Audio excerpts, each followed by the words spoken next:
Alors ce soir, je me fais un petit plaisir et je vous parle des déserts médicaux, un sujet qui, vous le savez, fait le buzz depuis maintenant quelques semaines ou quelques mois, pas un jour sans qu'un responsable politique, un amuseur public, un expert autoproclamé aille de ses solutions, de son urgence, de ses craintes, etc.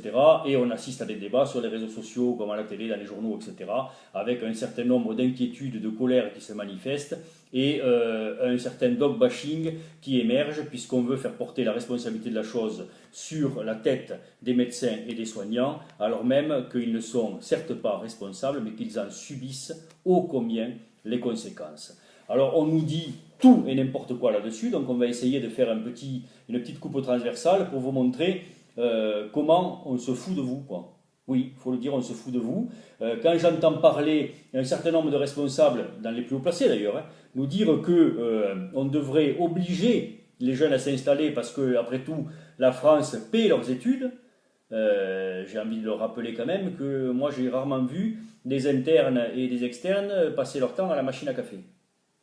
Que j'ai rarement vu des internes et des externes glander dans les services et que je crois que l'hôpital public tourne grâce à leur responsabilité et à leur rôle. Et que par leur rôle et leur responsabilité au regard de ce que l'État investit sur leur formation en les payant au lance-pierre, ils remboursent très largement ce que la France donne pour leurs études. Mais très largement. Quand je les vois aussi aller faire tourner les centres hospitaliers généraux à 200 ou 300 bornes de chez eux pendant plusieurs années, je rappelle que là aussi, ils remboursent très largement la France.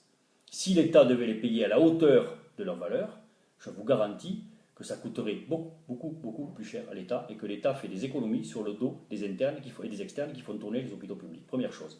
Deuxième chose, quand j'entends dire, là aussi, un certain nombre de journalistes, de politiques, de responsables nous dire que les médecins s'installent là où il fait chaud, là où il fait beau, on entend encore ces conneries aujourd'hui. On voit que Toulouse est en voie de désertification avec 66% de ses médecins qui sont à moins de 10 ans de la retraite et moins de 10% de ses médecins qui ont moins de 40 ans. On voit que Paris est le premier désert médical, mais on continue à entendre ces conneries. Tout ça pour vous faire avaler n'importe quoi. Le plus bel exemple, c'est les maisons médicales. On est en train de nous faire croire que doubler les maisons médicales va résoudre le problème. Non, mais je veux dire, ça ne viendrait pas à l'idée d'un seul d'entre vous de penser qu'un maire qui n'a pas de train dans son village, parce qu'il construit une gare, va tout d'un coup, comme par enchantement, avoir le train qui passe. De la même façon, ça ne vous viendrait pas à l'idée de penser qu'un maire qui n'a pas de potentiel touristique, parce qu'il construit un hôtel, va avoir des touristes qui vont venir chez lui. Mais là, on va construire une maison médicale et donc, on a des médecins et des soignants qui vont venir.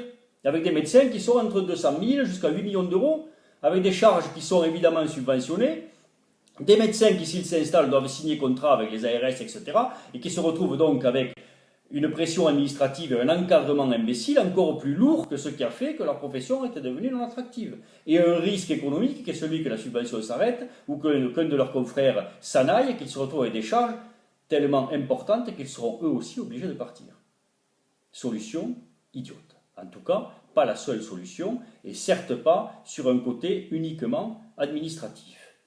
On nous dit quoi aussi? On nous dit qu'on va doubler le numerus clausus. Comme si le fait d'augmenter les médecins allait faire qu'ils s'installent. Là aussi, c'est des solutions sorties du chapeau totalement idiotes. Je vous rappelle quand même que les mêmes, potentiellement, d'ailleurs, les mêmes ou leurs fils, c'est les mêmes, à une époque, on nous disait on va baisser le nombre de médecins, ça baissera la dépense. Là, on nous dit on va les augmenter, ils vont s'installer. Oubliant de dire qu'il faut entre 8 et 15 ans pour former un médecin, et qu'ils mettent 10 ans à s'installer, et que donc cette solution-là, elle résoudra le problème, si tant est qu'elle le résolve, dans 25 ans. Est-ce qu'on a le temps? Moi, je ne crois pas. Oubliant de dire aussi qu'il faut avoir suffisamment de profs et d'infrastructures pour accueillir tous ces nouveaux étudiants en médecine. Oubliant de dire le coût de la chose, etc., etc., etc. J'en passe, et des meilleurs. Tout ça n'est pas sérieux du tout. Tout ça n'est pas sérieux. On avait quoi? On avait un système de santé qui était un des meilleurs du monde. Pourquoi? Parce qu'on avait un secteur public fort, un secteur privé et libéral fort, qui maillait le territoire, qui faisait que chaque Français avait un médecin pas loin de chez lui. On a rendu cette profession tellement indigeste et inattractive que les gens ne s'installent plus et que les vieux déplaquent. Quand on voit qu'on leur impose des normes qui sont justifiées pour accueillir les handicapés, mais qu'on leur demande à eux de les financer, impôts discriminatoires, sur des entreprises qui sont déjà fragiles, on en fait fermer un peu plus.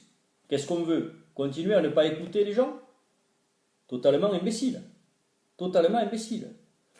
On a une profession qui est devenue non attractive à force d'encadrement et d'hyper poids administratif. Et là où on serait en droit d'attendre qu'on libéralise tout ça dans le sens écoute, dans le sens facilité d'exercice. À la place de ça, on alourdit toujours plus, avec toujours plus de poids pour les agences régionales de santé, toujours plus de poids pour l'État, et toujours plus de poids pour les assurances maladie, complémentaires et assurances maladie, qui deviennent organisatrices du soin et qui vont rétribuer vos médecins au travers du tiers payant, et donc les assujettir à leur volonté et chercher à faire des économies en leur faisant lever le crayon ou en les empêchant de faire tel ou tel arrêt de travail ou tel élément de leur pratique sur un côté uniquement d'intérêt politique ou économique. C'est pas vraiment ça la médecine que vous attendez, c'est pas vraiment ça la médecine que l'on veut pour vous. Rendons la médecine attractive. Revenons à des honoraires qui ne sont pas les déshonoraires, là où la moyenne européenne est à 50 €, on est à 25 en France, je le rappelle, ce n'est pas une honte de le dire. Ce n'est pas une honte de dire que pour avoir une santé de qualité, il faut rémunérer les médecins et les paramédicaux et les soignants du public comme du privé à la hauteur du rôle sociétal qu'ils ont et des services qu'ils rendent. Et que la France doit se donner les moyens de ses ambitions. Quand on ne respecte pas les soignants, quand on les méprise, quand on veut leur imposer les choses, tôt ou tard, le système se casse la gueule. Et en France, c'est plutôt tôt que tard. Et c'est dangereux.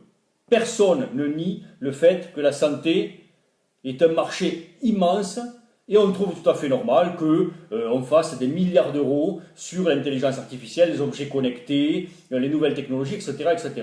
Mais par contre, la chair du système, ceux qui soignent, ceux qui donnent leur vie pour vous soigner, pour vous accueillir, pour écouter vos problèmes, pour les absorber, etc., ceux-là, on devrait continuer à les rémunérer au plus bas de ce que fait l'Europe. Mais enfin, on marche sur la tête, quoi. On marche sur la tête. Donc si un groupe doit dire que, et on doit avoir le courage de rémunérer les soignants à la hauteur de ce qu'ils sont, eh bien nous, l'UFML, nous le disons. Et nous exposerons un certain nombre de solutions pour les déserts médicaux lors de notre Assemblée Générale à Collioure en septembre. Nous vous invitons, vous journalistes ou experts ou dits experts du système, à venir y assister. Merci.